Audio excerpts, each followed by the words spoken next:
to the community, which is what is most important. Do you model yourself after anybody? Do you have a favorite, lawmaker or politician that, even historically, that you thought kind of epitomized what you're trying to bring to this job? Well, I actually think that I model myself after my father. He's a 76-year-old guy, continues to work as hard his whole life, and he's still involved in his community. He's a community, he's a town meeting member out in Norwood where he lives, and he's a volunteer cable commissioner. This is a guy that ran for, I think, Democratic State Committee. He's probably going to get mad at me. I'm not sure when he was born and raised in Brighton and lived there his entire life, or not his entire life, but for about the first 60 years of it. And he was involved in politics, loves his community, and continues to do so. And I hope that I'm blessed enough to live to the age of 76. But and if I am, I'll be involved in my community as well.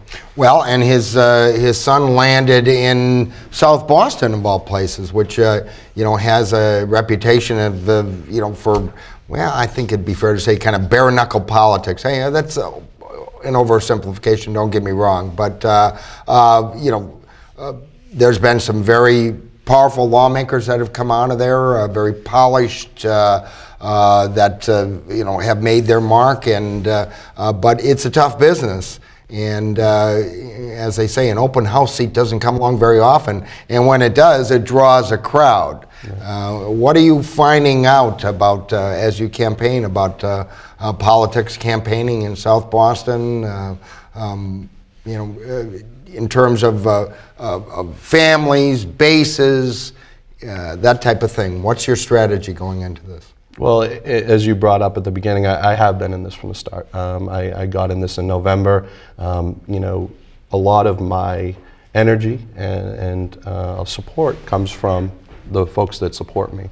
And they know from working with me, whether it be with the South Boston Pop Warner program, working on an auction committee for the South Boston Neighborhood House, or helping out with the community garden project. They know that I'm the kind of person that will roll up their sleeves and get down in the dirt, literally sometimes. And that's the kind of person that I'm going to be up on Beacon Hill. Somebody that will work hard for the community every single day. And that's a promise that I have for the folks in South Boston and Dorchester, is that I will work hard every single day for you, just as I work hard for the community now. Well, as I said, there's been a lot of very kind of seismic politicians: John McCormick, John Joseph Moakley, Billy Bulger, and a couple come to mind that from there right now that no slouches: Steve Lynch, Jackie Hart, who just hosted the breakfast. Of course, they had some some deep family roots there and drew on those, and but this is not their father's Southie, I think it's fair to say, and a lot of people have talked about how Southie has changed.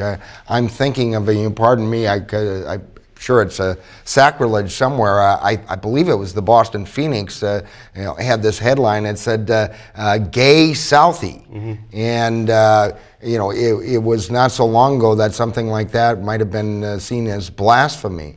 But in fact, there has been a lot of changes in South Boston.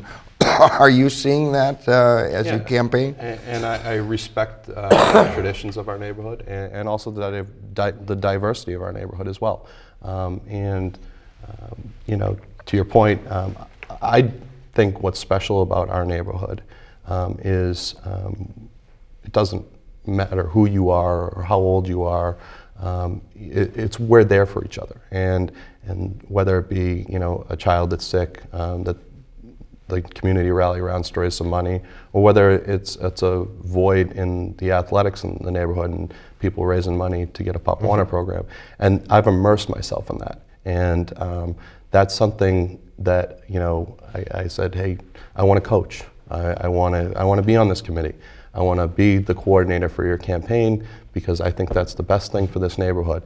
And I'll continue to do that. And that's why the folks that have been getting behind me are with me, because they know that I care deeply about the community, and I'll be the best person for the job. Do you have some, kind of natural base? You said you campaigned. Did you campaign for, some particular candidate that is helping you now or could potentially help you? I was Michael Flaherty's Ward 6 coordinator, along with another woman from the neighborhood. I coordinated about 250 volunteers out of South Boston and Dorchester for Michael Flaherty, yeah. I'm sure you made some good connections there. Again, his name is Michael McGee. He's a attorney by profession in South Boston, lives in South Boston, and wants to be the new state rep from the Fourth Suffolk House District. That includes all of South Boston, also parts of Dorchester, Harbor Point, Upham's Corner, I believe. And here tonight on Talk of the Neighborhoods, as we kick our election 2010 coverage into high gear, we've got a few minutes left with Michael McGee. If you have a question, comment, give us a call. The number's right there on the screen. I got to ask you about this. Did your decision to run have to do with the fact that you felt like Brian Wallace wasn't doing the job, or is it just that you felt you could do a better job? And I felt like Beacon Hill wasn't doing the job. We, as I stated before, my priorities were getting my arms wrapped around the way we'll be getting my arms wrapped around waste and abuse up in Beacon Hill and delivering services. We have huge issues with the quality of schools, with